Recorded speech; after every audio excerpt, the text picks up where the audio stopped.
아멘. 우리 옆에 분들과 함께 인사하시겠습니다. 오늘 정말 복된 날입니다. 당신을 위한 날입니다. 그렇게 한번 인사하십시다.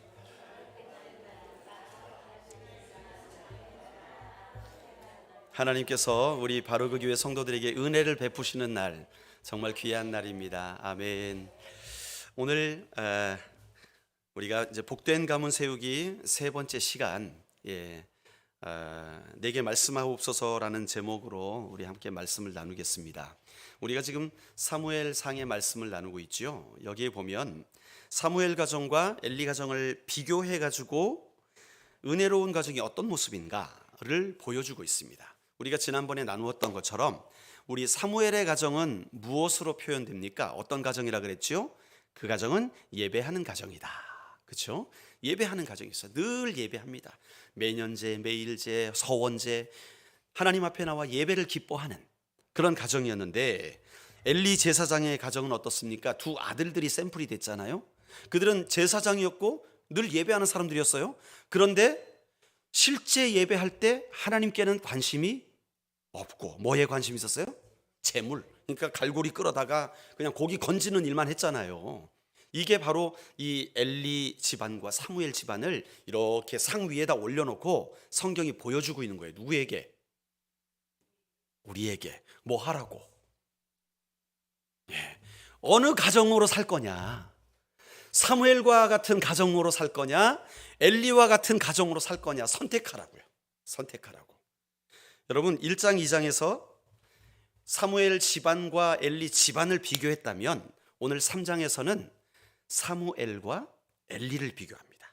사무엘과 엘리. 그런데 보십시오. 차이가 뭐예요? 일단 나이가 달라요. 사무엘은 어떻게 표현하고 있습니까? 1절에 보니까 어린 사무엘이에요. 어린 사무엘. 얼마나 어렸을까? 우리 80 넘으신 분들은 50도 어려, 50도 어려. 저도 어리죠. 우리 어르신들 보기엔 저도 어려요. 그런데 정말 이 어린 사무엘이 몇 살이었을까? 이 8절에 보면요, 소년이라고 말합니다. 소년. 이 소년이면 몇 살 정도 될까요? 우리 예찬이 정도 되면 소년이라고 부르긴 조금 거시기 하죠.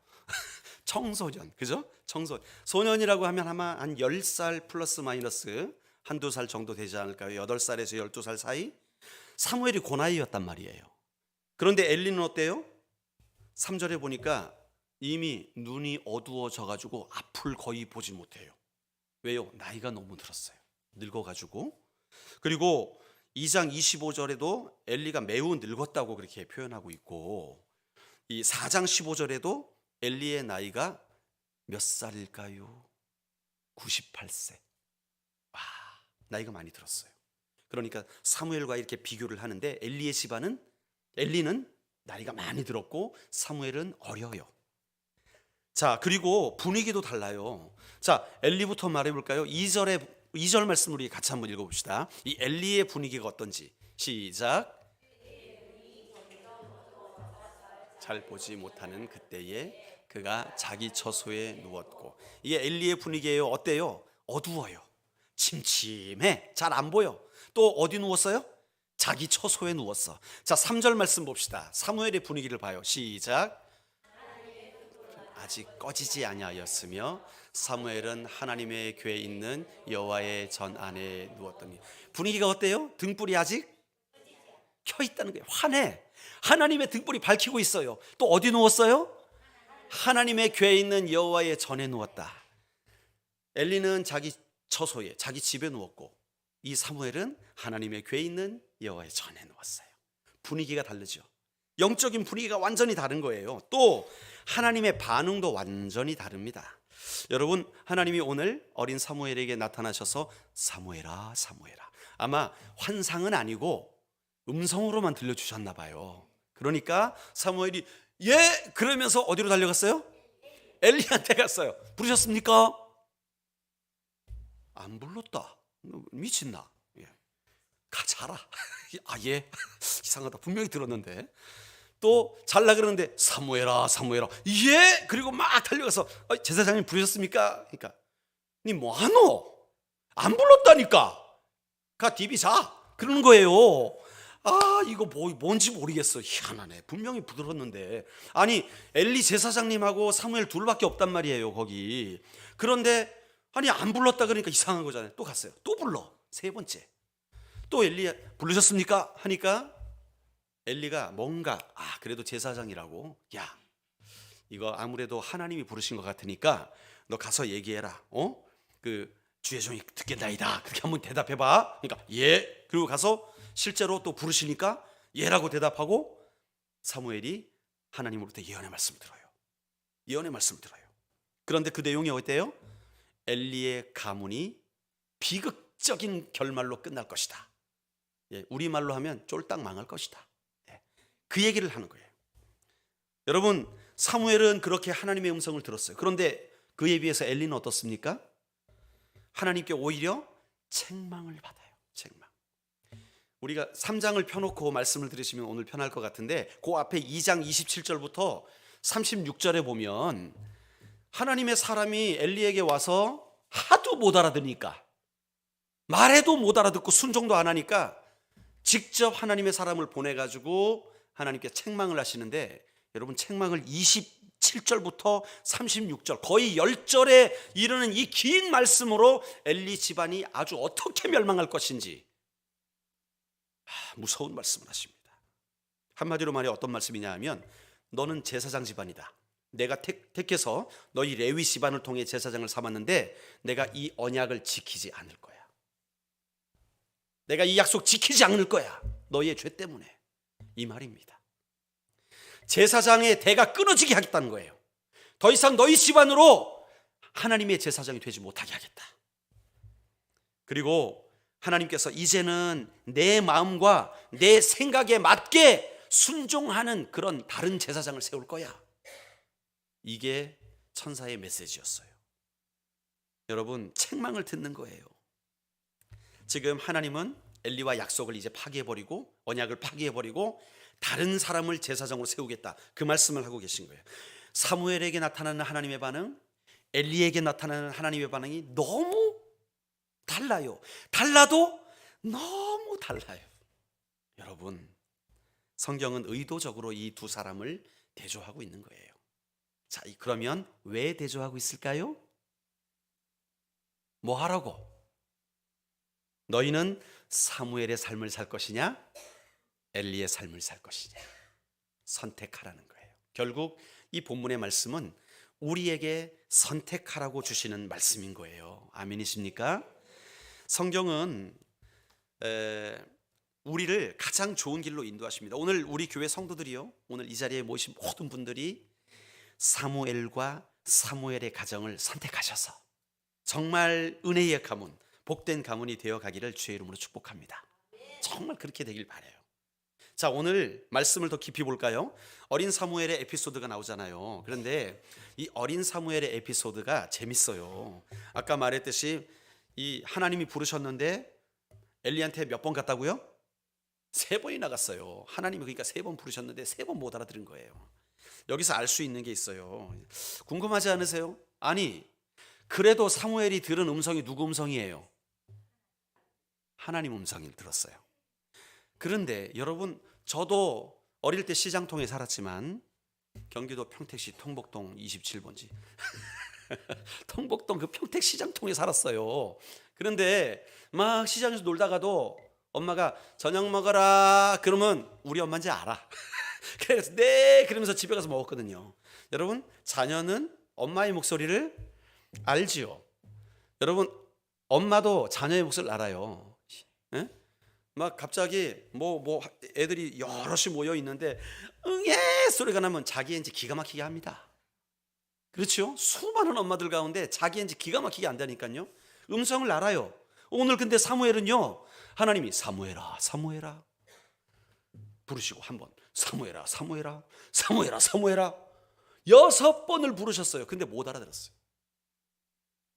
자, 여기서 알 수 있는 게 뭐냐 하면 사무엘의 신앙이 어렸다. 못 알아들었어요. 신앙이 연약했어. 뭐 위대한 사무엘이 아니었다는 거예요. 그러니까 여러분, 우리가 먼저 기억해야 될 게, 지금 사무엘이 살던 때가 언제일까요? 알아맞혀 보세요. 땡땡 시대입니다. 힌트 1, 2, 3. 그 다음에 글자도 1, 2, 3. 무슨 시대?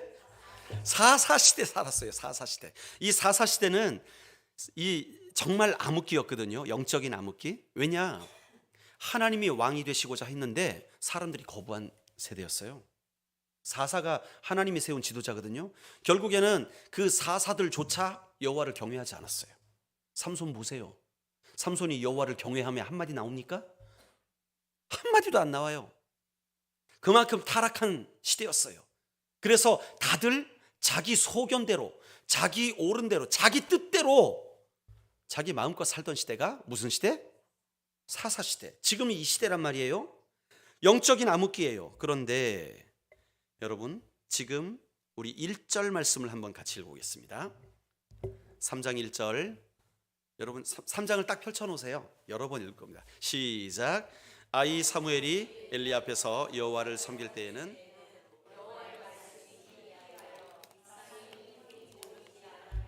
자, 4사 시대를 그대로 보여주죠.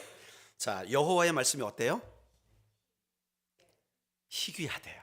와, 말씀이 희귀한 시대라는 거예요. 그 다음에 또 어떤 현상이에요? 이상이 기도를 열심히 해도 환상이 안 보여. 그러니까 하나님의 응답도 없어. 하나님과 교제가 끊어진다. 이런 시대가 4사 시대였다는 거예요. 이 사무엘이, 어린 사무엘이 그 시대를 살았어요. 여러분, 우리가 코로나 하면서 여러분 한국의 신자가 몇 명이 줄은지 아십니까? 100만 명이 줄었어요. 코로나 하면서. 그리고 출석 인원은 훨씬 더 줄었어요. 교회가 10,000개가 사라졌답니다. 3년 동안. 여러분, 그러면서 교회들은 말해요. 코로나 때문에 어쩔 수 없이 비대면 예배를 드려야 되니까 어쩔 수 없이. 여러분, 코로나를 주장하시는 분이 누굴까요? 대한민국 정부가 주장합니까? 동사무소 동장이 주장합니까? 여러분, 코로나를 주관하는 분 하나님이신데, 하나님을 예배함에 있어서 코로나 때문에 예배를 거부하는 그런 인식들이 우리 안에 자제한 거예요. 한마디로 말해 사사기처럼 말씀이 희귀하여졌던 거예요. 어두워졌던 거예요. 그래서 이상도 보지 못하는 그런 어두운 상태에 빠진 거예요. 지금 대한민국 교회의 상황과 다르지 않아요.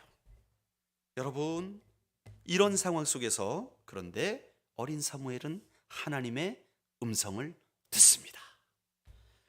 여러분, 시대가 어둡다고 다 어두운 게 아니에요. 시대가 어두워도 하나님의 등불은 켜집니다. 할렐루야. 우리 바로 그 교회가 그런 교회 됩시다.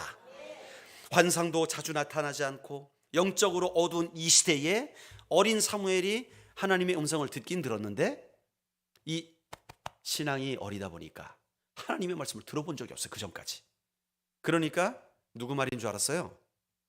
엘리 말인 줄 알고 엘리에한테, 엉뚱한 사람한테 가지고 번지수를 잘못 찾은 거죠.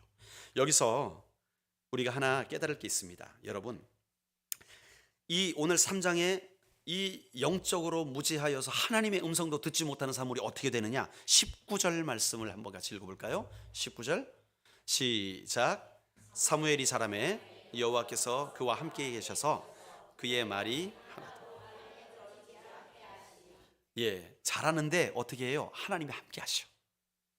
또 어떤 일이 일어나요? 여러분, 그의 신앙이 자라가지고 그의 말을 하나님께서 다 들어주시는 거예요. 할렐루야. 여러분, 오늘 나누고 싶은 교훈이 이겁니다. 은혜의 가문이 되려면 먼저 따라합시다. 신앙을 성장시켜라. 신앙을 성장시켜라. 여러분의 신앙을 성장시키길 주의 이름으로 축원합니다.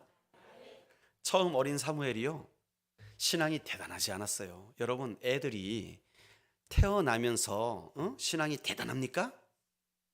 딱 태어났는데 할렐루야 그러면서 태어나는 애도 있어요? 깜난 애기가?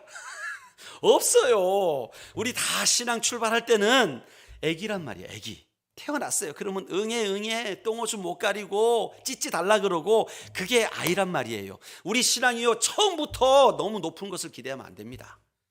세신자가 왔는데 우리 새로 오신 분들 얘기하는 게 절대 아닙니다. 저 딴 동네. 아이고 참 다른 교회 다니다 왔다는데 뭐 신앙이 현찮어. 아니에요, 여러분. 원래 믿음은 현찮은 데서 시작하는 거예요. 아멘. 어린 사무엘 보십시오. 하나님이 직접 찾아오셔가지고 사무엘아, 사무엘아. 하나님이 목소리도 좀 까시지 않았겠어요? 사무엘아. 하나님이 딱 찾아오셨는데 사무엘아 그랬겠습니까? 제가 옛날에 평택에서 어린 때였어요. 나이키 대리점에 갔는데 신발을 사러 온 이런 키가 진짜 우리 유정삼 집사님보다 사이즈가 따블이 커요. 등치가 이래가지고 막 거구예요. 그래가지고 신발을 딱 고르면서, 여러분 그런 흑인들 목소리 막 들어보셨죠? 흑인들 그런 사람 목소리 어떠냐면 영화 끝날 때 나옵니다. 커밍순. 들어보셨죠? 그 목소리예요. 보통 등치 큰 사람이 목소리가 그렇거든요. 근데 등치 딱 이런 사람이 신발을 딱 들고 사장님께 이거 얼마예요? 너무 안 어울리는 거예요. 너무 웃겨가지고 제 인상에 그때 장면이 전 너무 웃겼거든요. 여러분 하나님이 사무엘에게 딱 찾아오셔가지고 하나님의 음성을 들려줄 때 사무엘아 이랬겠습니까? 좀 하나님처럼 사무엘아 사무엘아 그러지 않으셨겠어요? 그런데 엘린 줄 못 알아듣단 말이에요. 그러니까 사무엘의 신앙이 어려가 못 알아들은 거예요. 하나님이 말씀하셨는데 내 신앙이 어려서 못 알아들었단 말이에요. 여러분 그런데 하나님께서 그와 함께 하셨고 그가 자라매 그의 한 말이 하나도 땅에 떨어지지 않았다. 여러분 하나님의 말이 땅에 떨어지지 않았다, 이걸 어떻게 해석하시겠습니까? 사무엘이 딱 말하니까 말이 둥둥 떠 있습니까? 떨어지지 않고 둥둥 떠 있는 거예요? 아니죠. 이 말이 어떤 의미예요? 사무엘이 말한 대로 하나님이 다 들어주셨다라고도 해석할 수 있겠죠. 그런데 여러분 또 다르게 해석할 수 있어요. 뭐냐 하면 저는 이게 더 와닿아요. 사무엘은 하나님께서 들려주시는 말씀대로 말하였다. 그러니까 당연히 그대로 다 이루어지는 거죠. 지 맘대로 말한 게 아니라 하나님이 주신 말씀대로 그대로 말하였더니 그의 말을 그대로 이루어 주셨다. 그 말을 오늘 사무엘이 한 말이 하나도 땅에 떨어지지 아니하였다 라고 표현한 거죠. 저는 이렇게 설득이 되네요. 여러분들은 어떠십니까? 하나님의 말씀대로만 하면 반드시 그대로 이루어지죠. 하나님의 말씀대로 안 하니까 될 때도 있고 안 될 때도 있는 거죠. 당연한 것 아니겠습니까? 오늘 사무엘이 그랬다는 거예요. 그러니까 여러분 사무엘을 하나님이 부르시고 그에게 말을 주시는데 사무엘이 그 말에 다 순종해. 여러분 우리 13절 말씀 한번 읽어보시겠습니다. 13절 말씀 시작. 그의 집을 영원토록 심판하겠다고 그에게 말한 것은 그가 아는 죄악 때문이니 이는 그가 자기의 아들들이 저주를 자청하되 금하지 아니하였음이니라. 아멘. 지금 하나님이 사무엘을 부르셨죠? 제가 여기 있습니다 하니까 말씀을 주시는데 어떤 말씀이냐? 엘리 집안을 저주하는 말씀이었어요. 지금 사무엘은 어떤 상태예요? 엘리의 품에서 자라고 있는 상태예요. 거의 대부입니다. 이 엘리가 젖되고 나서 자기는 엘리와 함께 살았어요. 엘리가 아버지처럼 키워주고 있는 거예요. 그런데 그 사무엘에게 찾아오셔서 하나님께서 하시는 말씀이, 엄중하게 하시는 말씀이, 네가 섬기는 엘리의 집안을 내가 완전히 끊어버릴 것이다. 자녀들도 전쟁에 나가 죽게 하고 엘리의 집안이 제사장 가문을 잇지 못하게 할 것이다. 그 가문은 완전히 멸망받을 것이다. 영원히 끊어질 것이다. 이런 말씀을 사무엘에게 하시는 거예요. 여러분 얼마나 놀랐을까요? 사무엘이. 그렇지 않겠어요? 지금 나랑 같이 사는, 내가 제일 따르는, 나에게 모든 걸 가르쳐주는 그분 아니에요? 그런데 그분에 대한 말씀이 이렇게 무시무시하게 나오니까 얼마나 떨렸겠어요? 얼마나 무서웠겠어요? 그런데 문제는 아침에 엘리가 와가지고 사무엘아, 하나님 뭐라 말씀하셨냐? 예, 뭐라 말씀하시디? 그게 여러분 어떻게 말해요 이거를? 어떻게 말하냐고요? 당신 죽는답니다. 아드님들도 똑같이 죽는답니다. 그리고 당신 집안이 제사장에서 완전히 끊어진답니다. 할렐루야. 이게 되겠습니까? 안 되는 거예요. 그래서 그게 거시기 하는데, 야, 너 똑바로 말하지 않으면 하나님께서 너에게 벌을 내리실 거야. 그러니까 그대로 말합니다. 제가 사무엘이었다면 그 엘리 제사장님 참 하나님 기분 나쁘게 하셨나 봐요. 회개하셔야겠는데요. 이 정도, 이제 그래서 쿠션을 좀 더 가지고 이 정도 말할 것 같은데, 지금 사무엘은 어떻게 해요? 있는 그대로 다 말합니다. 가감하지 않고 그대로 다 말합니다. 여러분, 놀라운 것은 사무엘은 하나님의 말씀을 듣게 되었을 때 그대로 다 말하였다는 거예요. 그러니까 사무엘이 한 말이 땅에 떨어지지 않았다는 거예요. 그것을 발견하게 되는 거죠. 이 말이요, 여러분, 실제로 그대로 이루어집니다. 지금 하나님에게 들은 말씀이 4장에서 그대로 응답돼요. 엘리의 집안이 풍지박산납니다. 전쟁이 일어나요. 아들들이 제사장으로서 전쟁에 참가합니다. 거기서 죽임을 당해요. 전사합니다. 그리고 그 소식을 들은 아버지가 이 문 앞에서 흔들의자에서 앉았다가 그 소식 듣고 놀래 자빠져가지고 목이 부러져 죽습니다.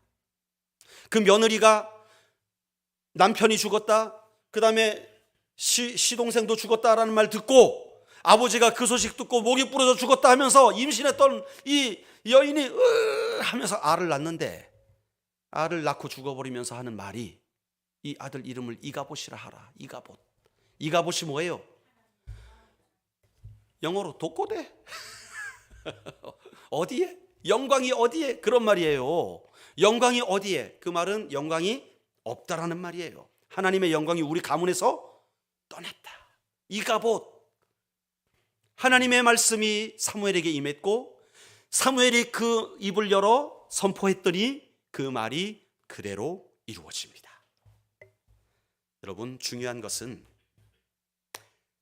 사무엘이 하나님의 말씀을 들고 잘 선포했다고 할 수 있는 건데, 사무엘이 원래는 어렸잖아요.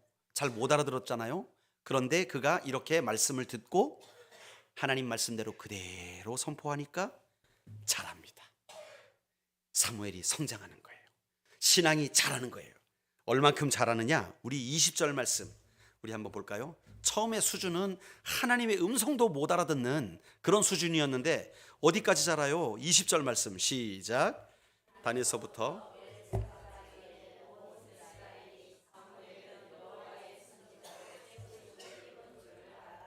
아멘.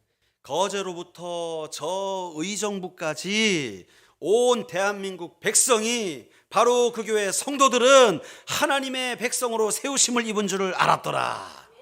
소문 나야 돼요. 사무엘이 소문 났어요. 그렇죠? 하나님이 말씀을 주시고 하나님의 말씀을 대언하는 사람이구나. 하나님의 선지자구나. 저는 참말 선지자구나. 거짓 선지자가 아니구나. 할렐루야. 이야, 이렇게 자랐단 말이에요. 이렇게 자랐어요. 21절에는 그렇게 자란 사무엘에게도 하나님이 계속 사무엘에게 나타나시고 또 말씀하시고. 아멘. 그러니까 이 사무엘 3장은요, 사무엘이 1절에서는 너무 미약했어, 어렸어, 못 알아들었어. 그런데 마지막 절로 갈수록 어떻게 돼요? 그 신앙이 쑥쑥쑥쑥 자랍니다. 저희 집 텃밭에 여러 가지가 있어요. 우리 김영애 권사님이 많이 심어 놓으셨어요. 그런데 우와, 요만했던 게 요만해지고 요만했던 게 요만해지고 막 이렇게 이랬던 애들이 막 이렇게 되고, 와, 점점 자라는 모습을 보는 게 너무 재밌고 신기한 거예요. 그래서 아침마다 보면서 흐뭇해요. 뜯어 먹으면 그 다음날 그대로 돼 있고, 뜯어 먹으면 그 다음날 그대로. 너무 신기한 거예요. 자라는 기쁨입니다. 자라는 기쁨. 여러분, 우리가 고민을 많이 해요. 우리 교회가 커져야 될 텐데. 저도 그런 고민합니다. 이 빈자리가 많잖아요. 지금 여기 너무 많아. 여기 좀 꽉 차야 되는데, 일부 예배도 꽉 차야 되는데, 그런 고민도 많이 해요. 여러분들 가정에서 어떤 고민하십니까? 우리 자녀 공부 잘해야 되는데, 그래서 좋은 대학 가야 되는데, 좋은 직장 잡아야 되는데, 아유, 마누라 좋은 마누라 데리고 와야 되는데 고민 많이 해요. 걱정도 많이 합니다. 그런데 여러분, 내 신앙이 성장하는 일을 위해서는 고민하고 계십니까? 내 신앙이 자라는 것에 대해서 노력하고 계십니까? 여러분, 너무 주눅은 들지 마십시오. 왜냐하면 사무엘도 그랬어요. 사무엘도 좀 띨띨했어요. 태어나면서 할렐루야 안 한다니까요. 우리가 처음에 우리의 모습은 어릴 수 있어요. 못 알아들을 수 있어요. 실수할 수 있어요. 그러나 중요한 것은 계속해서 하나님의 말씀을 듣고 자라나야 된다는 거예요. 날마다 자라나는 저와 여러분 되시기를 축원합니다. 신앙 성장시키는 비결을 가르쳐 드릴까요? 아예 안 가르쳐 드릴래. 반응이 없네. 반응이 없어. 대답도 없고 반응도 없고. 자, 신앙이 성장하는 비결을 가르쳐 드릴까요? 네, 신앙 성장하는 비결은요, 하나님의 임재와 하나님의 은혜, 하나님의 영광이 있는 곳에 자꾸 가는 거예요. 그곳에 자꾸 가는 거예요. 성소를 향해, 또 그 임재가 있는 곳을 향해 자꾸 가는 거예요. 여러분, 3절 말씀을 우리 같이 한번 읽어볼까요? 3절입니다. 자, 같이 읽어봅시다. 시작.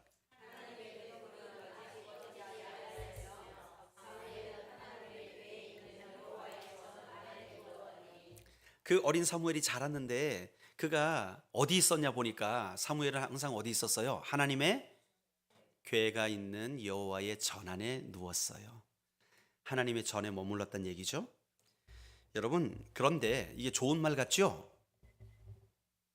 표정이 왜 그러십니까?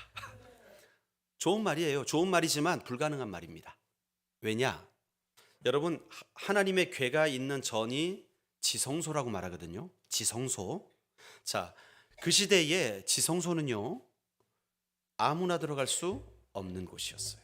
거룩한 곳이었기 때문에 대제사장, 그 이스라엘 전체 백성 가운데 한 명밖에 없는 대제사장이, 그것도 1년에 대속죄일 그날에만, 그 하루에만, 그 전날 막 목욕하고 옷 빨고 별짓 다 하고 깨끗하게 하고 한 다음에만 들어갈 수 있는 곳이 지성소였어요. 그러면 여러분 생각해 보십시오. 지금 사무엘이, 어린 사무엘이 제사장도 아니에요. 그는 그냥 성전에서 돕는 자예요. 봉사하는 자고. 그런데 지성소에 들어가서 법궤 옆에 누워 잔다? 이게 말이 됩니까? 이게 말이 안 돼요. 그런데 왜 이런 표현을 썼을까? 그래서 이것을 상징적인 표현이라고 생각을 해요. 상징. 왜 그러냐? 여러분, 자, 하나님의 궤라는 것이 무엇을 상징할까요? 자, 하나님의 궤는 그 위에 이 그룹이, 뚜껑이 이렇게, 그룹 두 분이 이렇게 날개로 가운데를 덮고 있어요. 양쪽에, 이쪽에서 이게 한 분이면 제가 이렇게도 한 분, 이렇게 날개로 덮고 있는 형상을 하고 있거든요. 그래서 하나님이 말씀하셨습니다. 너희가 나에게 제사를 하게 될 때 내가 그 그룹 사이에서 너희를 만나리라. 그러니까 그 그룹의 날개 사이에 하나님의 임재가 있을 거라는 거예요. 하나님이 그곳에 계실 거라는 거예요. 그러니까 이 법궤는 무엇의 상징이냐? 하나님의 임재, 하나님이 계시는 상징이라는 거예요. 아멘. 그러니까 그곳에 영광이 가득해요. 그곳에서 은혜가 흘러나와요. 그래서 사무엘이 하나님의 궤에 있는 여호와의 전에 누웠다는 말은 뭐냐 하면, 실제로 그가 법궤를 침상 삼아서 누웠다는 얘기가 아니라, 그가 어리지만 하나님의 은혜가 있는 곳, 하나님의 임재가 있는 곳을 사모했다는 거예요. 그가 늘 하나님의 그 영광 앞에서 살았다는 거예요. 여러분, 신앙을 성장시키는 비결이 뭐라 그랬어요? 하나님의 임재와 은혜와 영광이 있는 곳에 자주 가라. 자꾸 가라. 여러분, 그것이 교회 자꾸 와라, 예배 계속 드려라 라는 말이 아닙니다. 기억하십시오. 여러분, 하나님이 바로 그 교회 요 본당 안에만 계시겠습니까? 아니에요.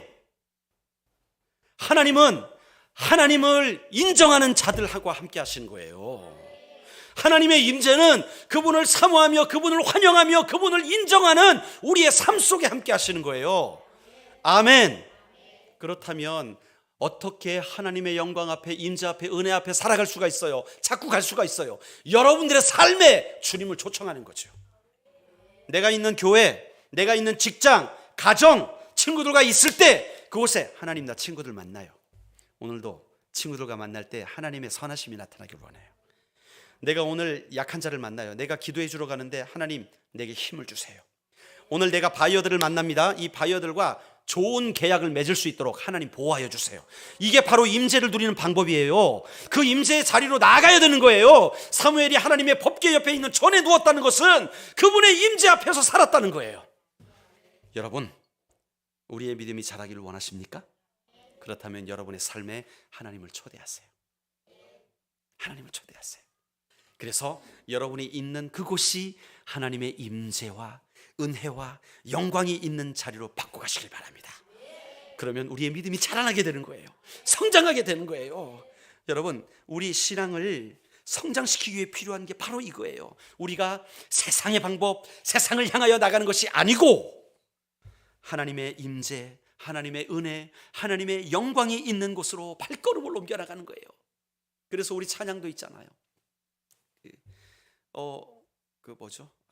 갑자기 내가 걷는 죄송합니다. 네, 죄송합니다. 네. 우리가 가는 그곳이 예배하는 자리가 되고 내가 가는 곳이 하나님이 가는 길이 되고 할렐루야. 여러분, 우리의 모든 삶에 하나님만 초청한다면 교회 와서 은혜 받고 돌아가는 게 아니라 삶에서 은혜 받는다니까요. 여러분, 예고편 오늘 153 예배 때 어마어마한 간증이 또 있을 겁니다. 그러니까 기대하시고 예고편 우리 예은이에 대한 간증을 하신다고 하니까요. 많이 참여해 주시길 부탁드릴게요. 우리가 그 영광, 그 임재, 그 은혜가 있는 곳으로 발걸음을 옮겨야 되는 거예요. 그러면 잘하는 거예요. 여러분, 그런데 보십시오. 교회에 왔어요. 교회에 오면은 영광 임재 있는 곳으로 나오는 겁니까? 교회에 왔는데 집사님들끼리 모여가지고 야야 너 아나? 그 권집사 꼴배기 싫어가지고 꼭 지 맘대로 해요. 꼭 지 맘대로 이러고 앉았어. 그러면 거기 하나님의 영광이 있습니까? 교회잖아요. 집사님들이잖아요. 거기 하나님의 영광의 임재가 있어야 하는데 없는 거예요. 무슨 말씀인지 아시겠습니까? 하나님의 영광, 하나님의 임재, 하나님의 은혜가 넘치는 곳은 장소적인 개념이 아닌 거예요. 하나님을 초청하고 그분이 우리를 다스리시도록 맡겨드리는 주권적인 문제라는 거예요. 여러분, 하나님의 임재가 있는 곳에 머무르심으로 여러분들의 신앙이 날마다 성장되시길 주 예수님의 이름으로 축원드립니다. 자, 이렇게 3장은요 어린 사무엘이 신앙이 성장하고 있다는 것을 보여줍니다. 그러면 한 가지만 더 질문해 봅시다. 그러면 이 영적인 성장이라는 게 뭔가? 목사님, 영적인 성장은요 평신도가 집사되고 집사대가 권사되고 장로되고 그런 것이 성장 아니겠습니까? 그래가지고 다 교회 오면 아유 집사님 장로님 권사님 하면서 이렇게 좀 존경도 받고 그게 딱 믿음의 성장 신앙의 성장이 아니겠습니까? 맞습니까? 뭔가 잘못됐죠. 여러분, 영적 성장은 뭐냐? 막 갑자기 눈앞에 막 환상이 보여. 에? 갑자기 기도하는데 막 음성으로 뭐가 들려. 이러면 영적으로 성장한 겁니까? 그런 것 같기도 하고 아닌 것 같기도 하고 아리까리 애매모흐. 여러분, 신앙 성장이 뭐냐, 영적 성장이 뭐냐를 분명히 알아야 됩니다. 여러분, 뭐가 보여지고 뭐가 들리는 게 신앙 성장은 아니에요. 물론 그러면 좋습니다. 유익이 있습니다. 우리가 기도할 때 하나님이 환상을 보여주시고 기도할 때 방언이 터지고 기도할 때 하나님의 신비한 것을 보고 하면 그게 덕이 돼요. 성도의 덕이 돼요. 그런데 그게 신앙 성장의 척도는 아니에요. 어떤 사람은요 예수 믿자마자 방언 터지는 사람도 있고요, 어떤 사람은 한평생 주님 앞에 충성해도 방언 안 터지는 사람도 있어요. 그러면 한평생 주님 앞에 충성했다는 사람 신앙이 좀 떨어지는 띨띨입니까? 그렇습니까? 아니에요. 그게 신앙을 평가하는 척도가 되지 않아요. 영적 성장의 척도가 아니에요. 여러분, 오늘 본문을 보시면 자, 사무엘이 하나님의 음성을 들어요. 그리고 사무엘이 나중에 선지자로 인정을 받아요. 이러한 것들은 성장이죠. 다 성장입니다. 야, 저런 사람이 있구나. 그런데 그 삶의 열매가 보여질 때 뭐가 눈에 드러나는 게 있을 때 그걸 가지고 측정합니까? 이를테면 저 사람 새벽기도 일주일 계속 나오네. 신앙이 성장했어. 저 사람 보니까 예배 시간 지각 안 하네. 신앙이 성장했어. 어유, 저 사람 헌금 잘하네. 신앙이 성장했어. 그렇게 평가합니까? 그렇게도 일부 할 수 있죠. 그러나 그게 기준이 되진 않는 거예요. 신앙이 자라면 물론 그런 현상들이 나옵니다. 자연스럽게. 그러나 그게 신앙의 척도가 아니라는 거예요. 오늘 이 사무엘을 평가하실 때 본문을 잘 보면 하나님이 부르실 때에 엘리에게 가서 제가 여기 있습니다 그러잖아요. 그걸 몇 번이나요? 3번, 4번. 제가 여기 있습니다. 부르셨습니까? 하잖아요. 들리자마자 가서 제가 여기 있습니다 한단 말이에요. 그리고 엘리가 가르쳐 주니까 이제 안 가고 부르실 때에 바로 그 자리에서 제가 여기 있습니다 말씀하십시오 한단 말이에요. 지금 사무엘은요, 좀 띨띨해도 좀 몰라도 아는 대로 순종해요. 깨달은 대로 바로 해요. 아멘. 와, 이겁니다. 이거예요. 우리가 뭔가 성경공부를 많이 하고 신학교를 다니고 해가지고 신앙이 성장하는 게 아니라 내가 깨달은 말씀을 오늘 실천하는 거예요. 오늘 순종하는 거예요. 많이 몰라도 괜찮아. 사무엘이 많이 알았어요? 아니에요. 하나님 음성도 못 알아듣고 아는 것도 없었어요. 어떻게 기도하는지도 몰랐어요. 그런데 그냥 엘리가 시킨 대로 그러네. 목사님이 이렇게 시켰네. 그럼 그대로 해야지. 그대로 한 거예요. 그러니까 하나님이 예언의 말씀을 주시는 거예요. 우리가 발견합니다. 영적인 성장은 순종이구나. 말씀에 순종하는 것. 여러분 3장 21절 말씀 우리 한번 같이 읽어보겠습니다. 3장 21절 시작.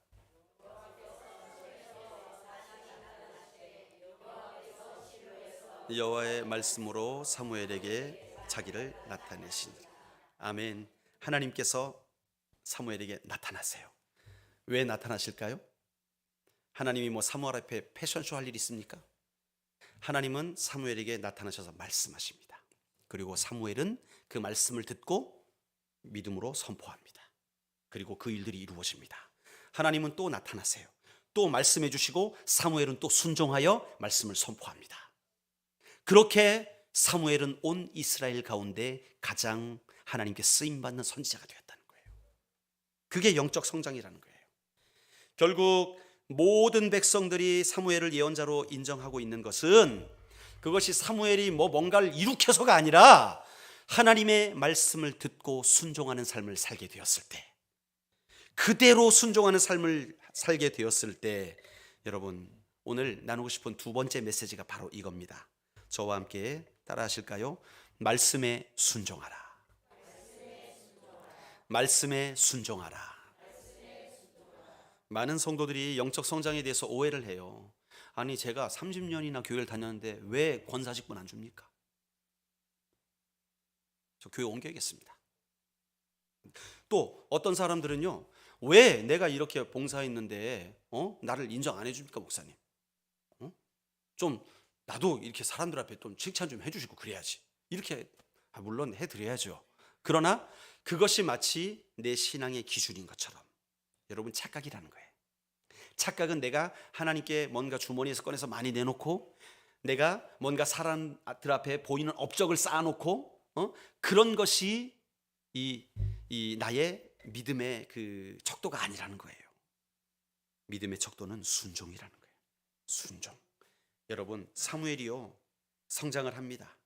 하나님이 함께 하시고 그 말이 하나님의 하나도 떨어지지 않도록 하게 하신 것, 이것도 성장한 거 아니겠어요? 모든 사람들이 사무엘이 선지자인 걸 알게 된 것도 또 성장한 거 아니겠어요? 그러한 모든 일들을 통해서 하나님이 말씀하시는 건 뭐냐면 사무엘이 내 말대로 하는 사람이다 라는 것을 알게 해주시는 거예요. 순종을 말씀하고 계신 겁니다. 여러분 사무엘과 비교되는 사람이 있죠. 이 홈리와 비느하스, 엘리의 두 아들이에요.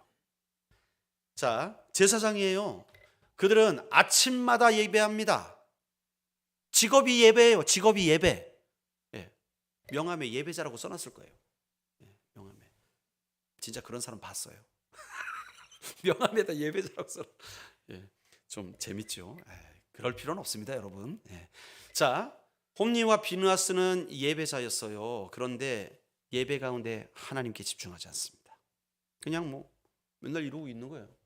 큰 가마에 고기 삶을 때, 아이고 저 고기, 아이고 저 너무 익었다. 저 우리 질기다. 우리 먹 이러고 있는 거예요. 예배는 안 드리고. 이게 홈리와 비느하스였어요. 여러분, 하나님께 순종하는 게 아니라 어떻게 합니까? 자기 마음껏 자기 원하는 대로 예배 시간에 행패를 부려요. 예배 방해꾼이 되고 있어요. 이 사람들의 특징은요, 하나님이 일하는 자리에 있어요. 그러나 그들의 사역과 삶이 하나님을 향해 드려지는 게 아니고 자기 하고 싶은 대로 하는 거예요. 교회에서 봉사를 해도 자기 하고 싶은 대로 해. 자기 방식대로 해. 자기 경험대로 해. 집사님 김장하는데 갈치를 넣어야지 왜 안 넣으십니까? 갈치를 넣으면 하나님의 임재가 있습니까? 그래요? 아니 고기를 먹는데 배를 왜 안 갈아 넣어? 니네 동네는 그래 먹나? 배를 안 갈아 넣으면 여러분 하나님의 임재가 영광이 떠납니까? 여러분 그게 중요한 게 아니에요. 우리 하나님의 일을 하는 건 그런 게 중요한 게 아니에요. 여러분 말씀에 순종하는 게 중요하다는 거예요. 여러분 사사시대의 특징은요, 지 마음대로 했던 거예요. 지 원하는 대로 예배드렸던 거예요. 지 마음대로 섬겼다는 거예요. 지 원하는 대로 봉사를 해도 자기가 원하는 봉사, 뭐 남에게 그 기부를 해도 자기가 원하는 것만 하고. 여러분 이게 사사시대입니다. 영적으로 어두운 시기. 여러분 이후에 사무엘상에 두 왕이 등장을 하죠. 이스라엘의 첫 번째 왕 사울, 두 번째 왕 다윗. 이 사울과 다윗의 관계가 별로 좋지 않아요. 사울이 왕이 됐을 때 누가 세웠습니까? 하나님이 세우셨어요. 하나님이 사울을 베냐민 지파 가운데 세우셨습니다. 택해가지고. 그러면 두고 말 들어야 돼요. 분명히 사울이 왕이 될 때 사무엘을 통해 경고했거든요. 야, 네가 왕이 될 때 네가 왕인 줄 착각하지 말아라. 너는 이스라엘의 왕이지만 너를 다스리시는 분은 하나님이시다. 분명히 경고를 했어요. 그런데 사울이 왕이 되고 나서 착각에 빠집니다. 자기가 하고 싶은 대로 해요. 블레셋이 쳐들어와서 전쟁해야 되는데 빨리 제사해야 되는데 제사 나가 놓으니까 누가 예배드려요? 자기가 집도해요. 예배를 안 기다려요. 하나님을. 그는 하나님께 버림받습니다. 왜? 자기 원하는 대로 봉사했어요. 자기 원하는 대로 섬겼어요. 결국 여러분 봉사는 했지만 예배는 드렸지만 그는 순종하지 않았던 것이죠. 제사보다 순종을 기뻐하시는 하나님을 그는 몰랐던 거예요. 다윗은 어때요? 여러분 진짜 다윗이 사울한테 잘못한 게 뭡니까? 돈 꿨습니까? 삼부로? 지금 다윗은요 사울에게 잘못한 게 없어요. 아쉬울 것도 없어요. 그런데 사울은 천천히요 다윗은 만만이라는 그 여인들의 그 노래 때문에 이 사울이 횟가닥 해가지고 다윗을 시기하고 미워한 거 아니에요. 그래서 죽이러 돌아다니는 거 아닙니까? 그것도 군대를 동원해가지고. 숨을 곳이 없어요. 온 나라 군대가 다윗을 쫓으니까. 그러니까 블레셋 가지고 미친 척 해가지고 침 흘려가면서 나 좀 살려달라고 그렇게 하면서까지 자기 목숨을 연명하는 신세가 되잖아요. 이 불쌍한 사울이요 언제 믿음이 자랐을까? 언제 믿음이 자랐을까요? 왕이 되었을 때? 골리앗을 딱 쳤을 때? 그때 믿음이 자랐을까요? 정말 그가 믿음이 자란 때가 언제냐? 그의 신앙이 자란 때는요 바로 광야였어요. 광야. 사울이 지긋지긋하게 10년이 넘게 쫓아다니던 그 죽음의 위기 가운데서 도망다니던 그 광야가 다윗의 신앙이 자라는 자리였어요. 여러분 그 자리가 편한 자리입니까? 여러분 광야에서 주무셔 보셨어요? 주무셔 보셨습니까? 우리 단체로 한번 광야 한번 가볼까요?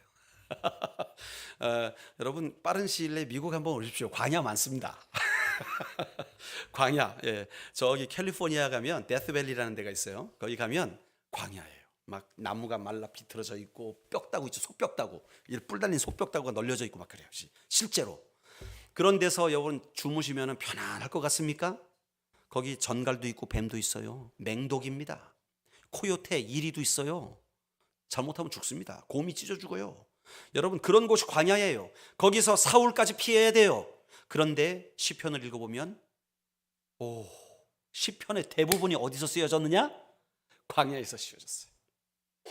다윗이 제일 힘들 때, 제일 어려울 때, 제일 눈물 날 때, 가장 그냥 살기 힘들 그 순간에 하나님께서 다윗의 신앙을 우뚝 세워주신 줄로 믿습니다. 여러분, 우리 앞에 놓여있는 어려운 문제가 우리를 우뚝 세우시기 위한 하나님의 계획인 거예요. 하나님의 플랜, 하나님의 은혜. 할렐루야. 여러분, 그 은혜의 자리로 우리를 하나님은 때마다 시마다 인도하시는 거예요. 우리는 불평하죠. 하나님 왜 접니까? 왜 나한테만? 왜 이렇게 힘든 일을? 아니에요. 그것이 바로 납작 엎드려 하나님께 순종함으로 말미암아 우리의 믿음이 사무엘처럼 자라가게 할 수 있는 기회의 시간이 주어진 거예요. 가장 어려운 그때, 가장 힘든 그때가 우리의 믿음이 자라날 수 있는 기회라는 거예요. 여러분, 말씀을 마무리하겠습니다. 영적 성장의 핵심은요, 내가 커지는 게 아니에요. 내 영향력이 커지는 게 아니에요. 내가 영적으로 성장하게 되면 내 안에 하나님의 영향력이 커지는 겁니다. 내 안에 하나님의 통치가 이루어지는 거예요. 그래서 내가 나를 다스리려는 걸 내려놓고 하나님께서 나를 다스리시도록, 하나님께서 나를 주관하시도록, 내 삶에 하나님의 역사가 나타나도록 주님 앞에 순종하며 나아가는 삶, 그것이 영적 성장의 비결. 여러분, 그래서 영적으로 성장하는 사람들 만나보세요. 얼마나 편한지 몰라. 저도 주변에 영적으로 정말 충만하신 분들이 하나님께서 붙여주셔서 얼마나 감사한지 몰라요. 그분들 만나면요, 마음이 편해요. 왜? 은혜가 돼요. 한마디를 해도. 저번에 여러분, 제가 그 서울에 가서 오 목사님 만난 얘기 해드렸잖아요. 밤 11시에 도착했는데 새벽 3시까지 두 50이 넘은 남자랑 40대 후반 남자랑 한 방에 둘이 앉아서 그래서 4시간 동안을 하면서 울었단 말이에요. 너무 은혜가 감사했어. 너무 충만했어.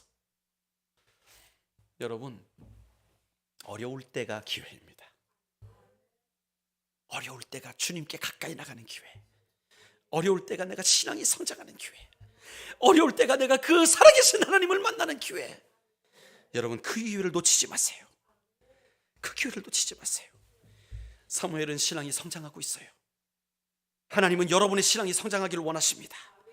여러분의 신앙을 성장시키길 바랍니다.